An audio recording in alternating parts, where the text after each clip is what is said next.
Hey everyone, and welcome back to another updated RuneScape 3 quest guide. Today, we have While Guthix Sleeps. This is a Grandmaster, members only, very long quest, and the skill requirements are 25 Agility, 23 Summoning, 55 Hunter, 60 Thieving, 65 Defense, 65 Farming, 65 Herblore, 75 Magic, and be able to enter the Warriors Guild, so your attack and strength must be at or above 130 cumulative, or one of them must be 99, and you have to have defeated Bork in the Chaos Tunnels. The items required for this quest are a Sapphire Lantern, 3 Air Runes, an Earth Rune, a Fire Rune, a Water Rune, a Mind Rune, a Law Rune, and a Death Rune, a Log of any type except for Acadia, a Charcoal and Papyrus, you can attain these during the quest, a Lantern Lens, Mortmire Fungus, Unpowered Orb, your Ring of Charos A, 5,000 coins, items to enter the Black Knight's Fortress, so either a Skull of Remembrance to teleport there, or you can walk. And then you will also need the Black Armor set, or Black Knight Captain's Armor, which is a cosmetic version that works. Runes to cast the NPC Contact spell, 2 Air Runes, an Astral Rune, and a Cosmic Rune. Runes for any Charge Orb spell, 30 runes of a chosen element, and 3 Cosmic Runes. Equipment for 2 different attack styles, and either a Snapdragon Seed or enough coins to buy one from Therisk at 25% off of the GE price. Items recommended for this quest are completion of Nature Spirit for access to Druid pouches or the Orobos pouch, activated Lodestones in Berthorpe, Canifis, Edgeville, Falador, Karamja, Uglog, Port Sarim, Sears Village, Taverley, Varrock, and Yanile. A Draman or Lunar Staff unless you have completed a Fairy Tale Part 3. A Cape of Legends to right-click and teleport to the Legends Guild. Multiple Falador teletabs or any way to teleport to Falador easily. A Games Necklace for teleports. Runes to cast the NPC Contact spell an additional 3 times, so that will be 6 Air Runes, 3 Astral Runes, and 3 Cosmic Runes. Some Super Energy Potions, or the Run Adrenaline Relic. A set of Elite Black Armor to save you time, otherwise you're going to have to kill guards until you collect each piece. And a Ring of Life, just in case you die. To start this quest, talk to Ramadus Urkel, the Grand Vizier of the Legends Guild, and he will direct you to Ivy Sophista, a druidess in Taverley, who is planning to lead a mission into Karamja in order to establish a new temple dedicated to Guthix. He will not reveal any information about the mission, saying that it is top secret. He informs you to pass the phrase to Ivy and say, "Our friend in common places great faith in totems." Make your way to Taverley, and Ivy is located in a house just west of Pickup Sticks. Speak to her and say the correct phrase. She will reveal that there is no plan to construct a Guthuxian temple on Karamja, and Ramadus was led to believe so in order to protect him. She will send you to Therisk Kempfer, who can be found upstairs. Go up the ladder and speak to Therisk.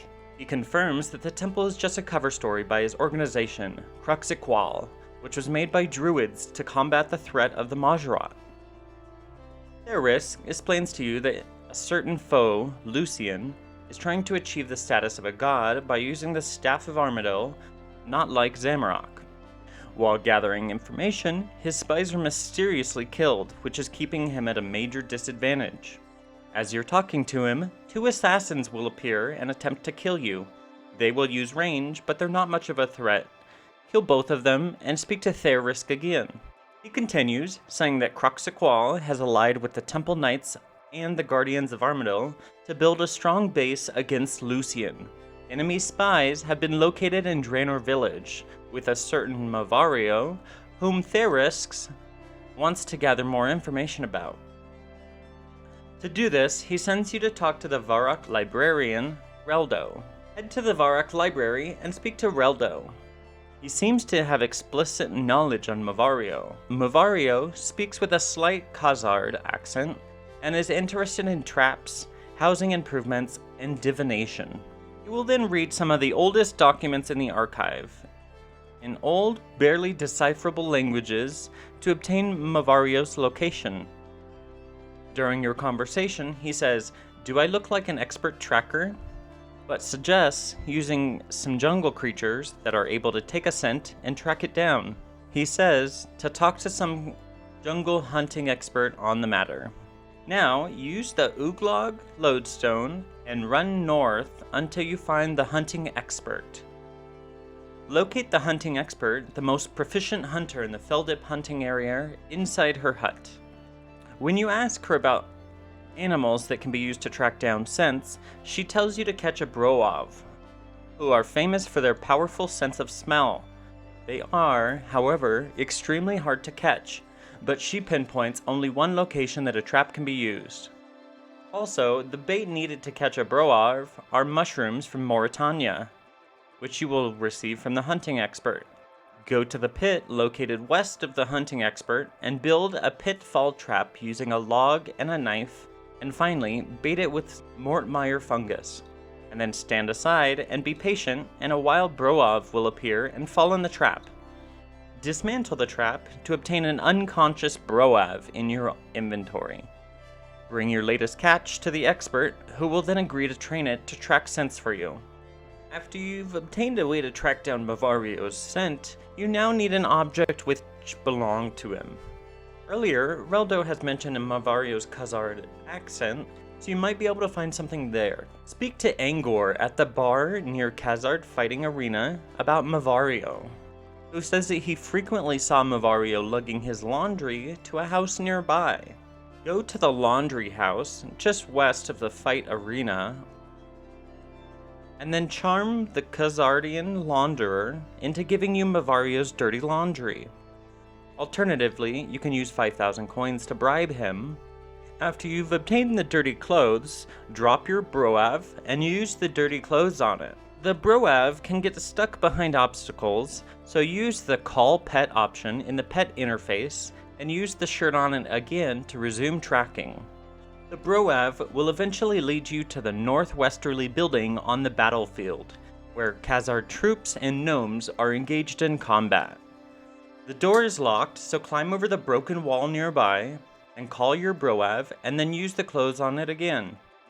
When you get the message, it seems like the Broav has found something interesting with this table. Search the table to find a trapdoor leading into the dungeon. Now, enter the trapdoor and go down through the passage until you reach the crossroads, after which you will have to head north along the curving path. At the end of the path are some stairs.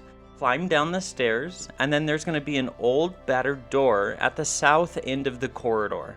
Search the door to read the sign and look closely at the text. Further access prohibited. One of the letters will be replaced by a symbol of a rune, which is the rune that you must use to unlock the door and disarm the first of its two traps. After you've entered the correct rune, you will hear a click. Then search the door again and you'll find a trap and disarm it. Once you're inside, a message will appear notifying you that the floor has slightly sunk under your weight. You'll find yourself in a large room filled with bookcases with wires running between them, and search the painting on the east wall that will reveal a small room with a pile of weights, a drawer, and a thermometer. No need to do anything here yet. To open the cage door, you will need to divert all of the power from the electrified gates to the wires using the bookcases. Search the bookshelves until you hear a click. You should search the outer bookcases that have electricity running towards them to disable them first. From that bookshelf, Follow the wire that faintly glows to find the next bookshelf to search. Repeat this process until the electric door depowers and opens. The process can be reset by searching or re-entering the room, and once you've completed this process, search the stairs once. The door is unlocked to disarm the trap. If you do not disarm it, you will be dealt 1500 damage points. Climb up to Mavario's study room. Do not take anything from the treasure box. It is a trap. Search the treasure to find that it's fake. Then, search the desk to obtain Mavario's Notes Volume 1 and read those notes. Pick up the waste paper basket next to the desk and search it to find a ruby key. Search the bookshelves to the west of the trash can and use the ruby key on it. A set of steps will rise in the northwestern corner of the room. Climb up this staircase and then search the bed to remove the covers. Search it again, revealing a hidden chest, and you will discover some gadgetry on the bed chest. Search the bed chest once more to dismantle the trap, and finally use the ruby key on the chest. Open and search the chest to obtain a strange key loop, a strange key teeth, and Mavario's Notes Volume 2. Read these notes as well. Do not drop either sets of these notes until you show them to Theorisk later. Now, to leave the area, you won't be able to leave the area by conventional methods, and you won't be able to teleport. So you need to go back down into the wire room and search the drawers in the small east room that you've uncovered to obtain notes on pressure. Then look at the thermometer. It should read a number. The number is a certain number of tickets, which are the value that represents how much you weighed when you entered the room. To exit the room, your number of tickets must be exactly equal to your current weight shown in your equipment screen. If your mass is different than the tickets that you entered, you must add weights to the statue up in the office. For example, if you weighed 41 kilograms and the tickets says 11, you must put 30 kilograms on the statue so that you can weigh 41. There is a pile of weights next to the temperature gauge. There are 3 sizes, 1, 2, and 5 kilograms.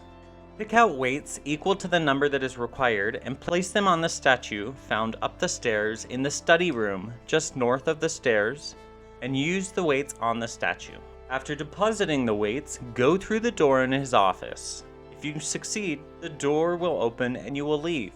If you don't, a small circle will count down from 3 for each failure. If the counter reaches 0, the door opens and you will be suffocated by gas and thrown into a jail room. Now, head back to Theorisk on the 2nd floor on the house, west of Pickup Sticks, in Taverley, and show him all of the items that you obtained in the base. If you do not have all of the notes in your inventory, he will send you back to get more information. He reads the notes and tells you that Lucian is reaching closer to a more powerful artifact, one that brought magic to Gielinor and was touched by the very gods themselves, and that immediate action should be taken. Theorisk now wants you to go to McRubber's Wood to meet with the Guardians of Armadil. The McRubber's Wood is west of Sears Village Lodestone, and you'll meet the Guardians on the north end. Head to the building in McRubber's Wood and a cutscene will start. Lucian's minions are attacking the Guardians. You've just arrived in the middle of the battle. Kill all of the mercenary axemen and attack the mercenary mage, and search the dead mercenaries to find a damaged bloody pendant of Lucian, although choose not to take it. Talk to the wounded guardian who will ask you to find Indria in the arms of a forester before losing consciousness. Go to the Sears Village pub, the Forester Arms, and walk upstairs to talk to Indria. She reveals that Lucian is raising an army of undead heroes in the wilderness to the north. Lucien's spy network has infiltrated most Misthalin. She then reveals that her plan is to capture a spy in Draenor and interrogate him for Lucien's exact whereabouts. Now, go to Falador and talk to Sir Tiffy Cassian in the park, and he will send you to the White Knight's castle, where you will find 3 allied organization leaders, Therisk, Akrasay, and his assistant, Silith, and Indria, all together. They are in the eastern room on the first floor by the jail cell. They agree to put aside all of their differences and focus on defeating Lucien. They will give you a tele-orb to put on one of Lucien's spies in Draenor Village, and Akrasay will teleport you there. Once you're in Draenor Village, you will find a few white-robed, shady strangers roaming about. The suspicious outsiders wearing the green robes are too alert, so don't try those, but plant the tele-orb on a white-robed stranger. After you've completed this, return to Falador and talk to Therisk and Akrasay. The spy will then be teleported into the jail cell, and the truth serum will be brought in by a druid. Cutscene shows a very clumsy attempt to administer the truth serum, and despite the presence of a bodyguard, the stranger attacks. Oops, the serum drops and breaks. You'll have to make another one.